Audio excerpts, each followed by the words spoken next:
வலிமையோட இருக்கிறவங்க மற்றவங்களை பாதுகாத்தே ஆகணும். இதுதான் இயற்கையோட நியதி.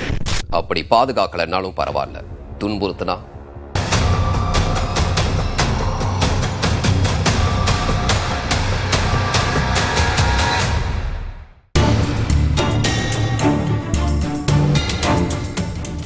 சென்னை பல்லாவரம் எம்எல்ஏவா இருக்கிறவர் கருணாநிதி. இவரோட மகன் ஆண்டோ மதிவாணன், மருமகள் மெர்லினா. இந்த தம்பதி கேளம்பாக்கத்தில் ஒரு வீட்டில் குடியிருக்காங்க. இவங்க வீட்டு வேலைக்காக கள்ளக்குறிச்சி மாவட்டம் உளுந்தூர்பேட்டை பக்கத்தில் திருநரங்குன்றம்னு ஒரு கிராமத்தைச் சேர்ந்த 18 வயது இளம்பெண் வேலைக்கு வந்திருக்காங்க. பள்ளி படிப்பு முடிஞ்சு காலேஜ் படிக்க பணம் சம்பாதிக்கிறதுக்காகத்தான் வீட்டு வேலைகளை செய்கிற பணிப்பெண்ணா போனதா சொல்றாங்க அந்த பெண்.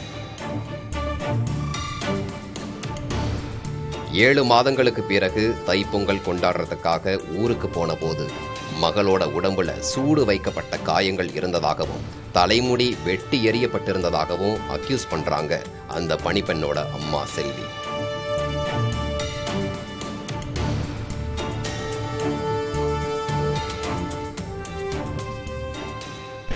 காயங்களுக்கு ட்ரீட்மெண்ட் கொடுக்க உளுந்தூர்பேட்டை ஜிஹெச்சுக்கு போன போது போலீஸ் கம்ப்ளைண்ட் ஆச்சு. உளுந்தூர்பேட்டை போலீஸ் சென்னை திருவான்மியூர் அனைத்து மகளிர் போலீஸ் ஸ்டேஷனுக்கு கம்ப்ளைண்ட்டை ஃபார்வர்ட் பண்ணாங்க. போலீஸ் என்கொயரியில திமுக எம்எல்ஏவோட மகன் ஆண்டோ மதிவாணன், மருமகள் மெர்லினா தம்பதி எல்லா வீட்டு வேலைகளையும் செய்ய சொல்லி தன்னை கடுமையா அடிச்சு உதைச்சு சித்திரவதை பண்ணதா சொல்லியிருக்காங்க அந்த இளம்பெண். ஹேர் ட்ரையரால சூடு வச்சதாகவும் வெளியில சொல்ல முடியாத அளவுக்கு சித்திரவதை பண்ணதாகவும் போலீஸ் கிட்ட வாக்குமூலம் கொடுத்திருக்காங்க.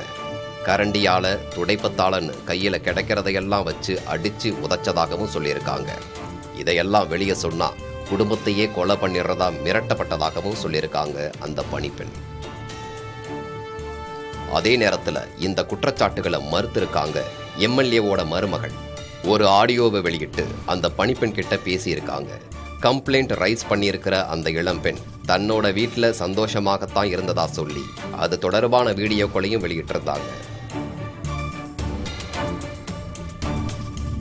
நடந்தது என்னன்றதை புரிஞ்சுக்காம தயவு செஞ்சு இன்னொருத்தவங்களை தப்பாக பேசாதீங்க. அது மட்டும் இல்லாமல் ஒரு பொலிட்டிக்கல் பேக்ரவுண்ட்லேருந்து வரனால அதை யூஸ் பண்ணி அடுத்தவங்க மிரட்டி குடும்பக்கார உலகத்தில் நாங்கள் வாழலை.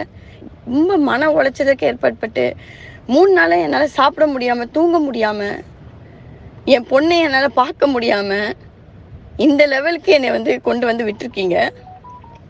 இதுக்கு பின்னாடி யார் இருக்கா? அந்த பொண்ணு என் வீட்டில் ஒரு பொண்ணாக தான் நான் பார்த்துருக்கேன் இது வரைக்கும். அது அவளுக்கே நல்லா தெரியும். அக்கா உன்னைய எந்த விதத்துலையும் கஷ்டப்படுத்துறதுன்னு நினச்சதே இல்லை. உன் கைப்படியே எனக்கு லெட்டர்லாம் எழுதி வச்சிருக்கேன்றதே நான் இப்போ தான் திறந்து பார்க்குறேன். உன் பேக்கை பேக் பண்ணணுன்றப்போ இவ்வளோ லவ், இவ்வளோ அஃபெக்ஷன் என் மேலே இருக்கிற நீ எதுக்காக இதெல்லாம் செய்கிறம்மா? உனக்கு ஏதாவது வேணும்னா அக்கா கிட்ட கேட்டு நீ பேசியிருக்கலாமே. எதுக்காக நீ இவ்வளோ தூரம் ஒரு ஃபேமிலியை டேமேஜ் பண்ணுறமா? அது உனக்கு அதோட சீரியஸ்னஸ் புரியாமல் நீ இதெல்லாம் செஞ்சிட்ருக்க. It's not ரைட்மா. உனக்கு புரியல. இப்போ என்னை பற்றி, அண்ணனை பற்றி நீ பேசுகிற, பாப்பாவை பற்றி பேசுகிற. சரி பரவாயில்ல, நீ பேசிட்ட. எங்கள் மாமனார் என்னம்மா பண்ணாரு? எத்தனை வருஷம் உழைப்பு தெரியுமாம்மா? நைட்டும் பகலும் தூங்காமல் எவ்வளோ பேரை பார்த்து கஷ்டப்பட்டு.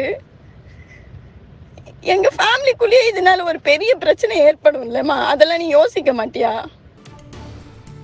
அடிச்சு துன்புறுத்தினதா சொல்லப்படுற நாட்கள்ல அந்த பொண்ணு தங்களோட பிக்னிக் வந்திருந்தாங்கன்னு இப்போ சொல்லியிருக்காங்க மெர்லினா தம்பதி. போன 14ஆம் தேதி விக்கிரவாண்டி டோல்கேட்லையும் ஏற்காட்டுல ஸ்டார் ஹோட்டல்லையும் தங்களோட அந்த பொண்ணு தங்கி இருந்ததாக சிசிடிவி காட்சிகளையும் வெளியிட்டிருக்காங்க. இந்த விவகாரத்துல தேசிய மகளிர் ஆணையமும் தலையிட்டிருக்கு. விரிவான விசாரணை அறிக்கை தாக்கல் செய்ய சொல்லி போலீசுக்கு உத்தரவிட்டிருக்குது.